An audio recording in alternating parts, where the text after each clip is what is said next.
Assalamualaikum warahmatullahi wabarakatuh. Perkenalkan, nama saya Rafika Amelia. Saya dari Prodi Hubungan Internasional semester 6. Di sini saya akan membuat video untuk memenuhi tugas UTS dari mata kuliah model-model pembangunan ekonomi dengan dosen pengampu Bapak Amri Hakim SIPMA. Nah, sebelum saya akan menjelaskan teori-teori yang telah dipelajari sebelumnya, saya akan menjelaskan sedikit mengenai definisi dari pembangunan ekonomi. Nah, pembangunan ekonomi merupakan upaya meningkatkan dan menjaga keseimbangan antara pertumbuhan ekonomi dengan sumber daya alamnya dan sumber daya manusianya melalui perubahan struktur dan perbaikan sistem kelembagaan untuk menciptakan kesejahteraan. Nah, dari definisi tersebut kita bisa mengetahui apa itu pembangunan ekonomi.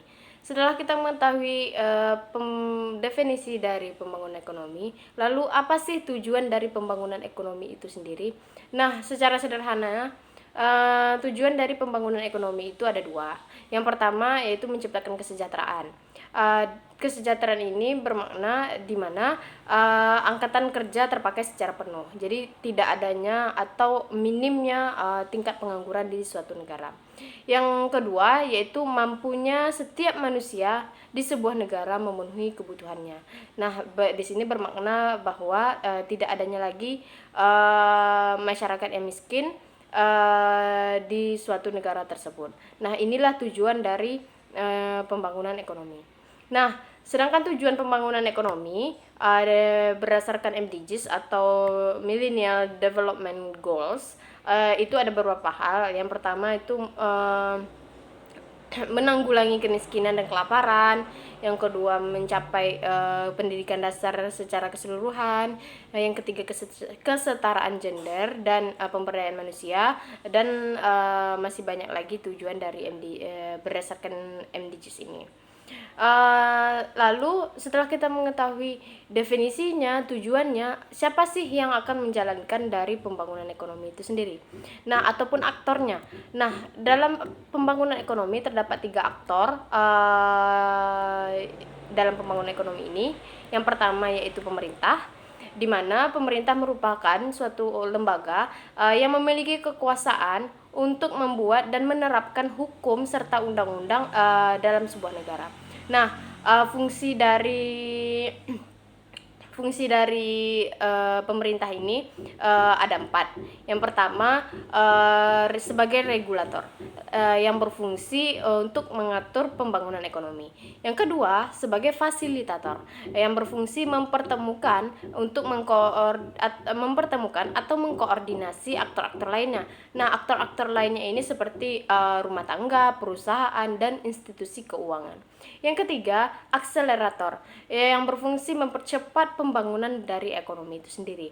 Yang keempat yaitu planner. Planner itu berfungsi sebagai merencanakan pembangunan ekonomi. Nah, dari keempat fungsi ini terlihat peran dari pemerintah sebagai aktor utama dalam pembangunan ekonomi. Nah, yang kedua yaitu aktor perusahaan. Perusahaan adalah organisasi yang dikembangkan oleh seseorang atau kelompok dengan tujuan untuk menghasilkan atau memproduksi berbagai jenis barang maupun jasa yang dibutuhkan oleh masyarakat. Nah, telah terdapat 2 aktor yaitu pemerintah dan perusahaan. Lalu yang ketiga yaitu rumah tangga.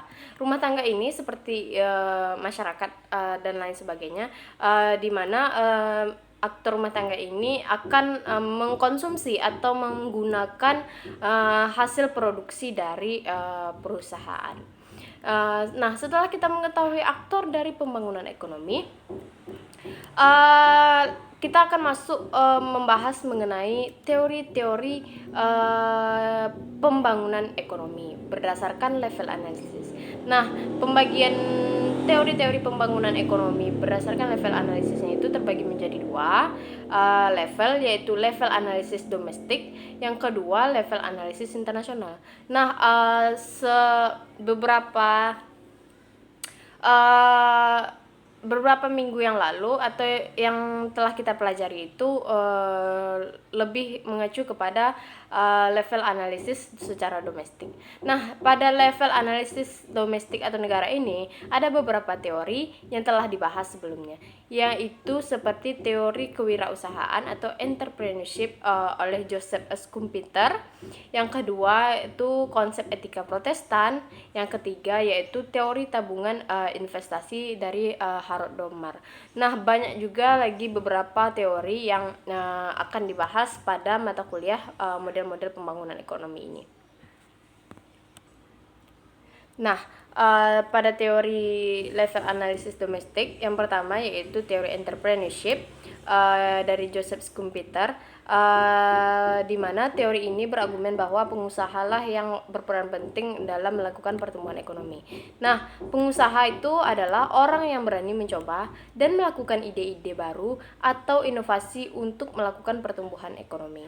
Nah, dengan ide-ide atau inovasi yang dimiliki oleh pengusaha bisa bisa menciptakan persaingan yang baik dari suatu negara itu sendiri. Ada beberapa bagiannya juga, yaitu seperti inovator yang merupakan orang yang memperkenalkan gagasannya, metode yang baru, dan lain sebagainya. Nah, dalam entrepreneurship ini ada juga istilahnya inventor, yang merupakan orang yang menciptakan atau merancang sesuatu yang nantinya bisa menjadi yang bisa menjadi acuan dari pembangunan ekonomi ini. Nah, dengan inovasi yang dimiliki oleh entrepreneurship, tentunya ini memerlukan investasi baru.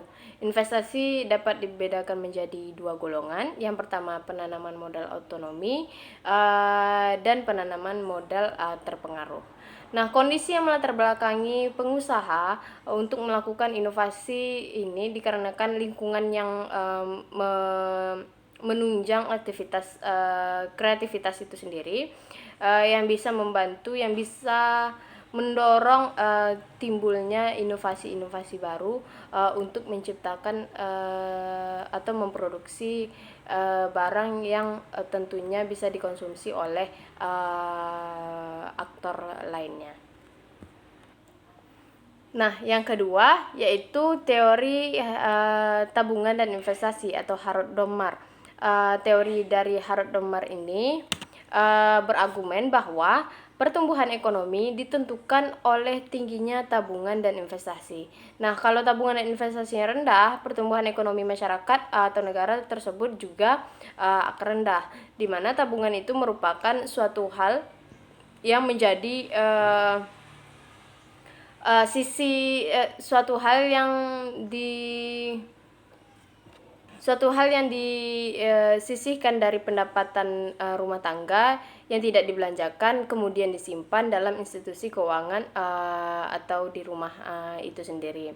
Nah, sedangkan investasi itu merupakan pengeluaran dan penanaman modal perusahaan untuk membeli barang-barang modal dan perlengkapan-perlengkapan produksi guna menambah kemampuan memproduksi barang dan jasa-jasa yang tersedia dalam perekonomian.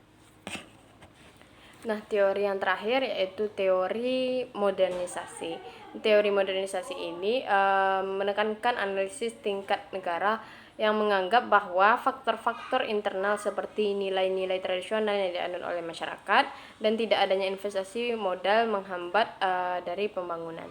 Nah, nilai-nilai tradisional dari masyarakat itu ternyata juga bisa menjadi penghalang atau penghambat dari pembangunan.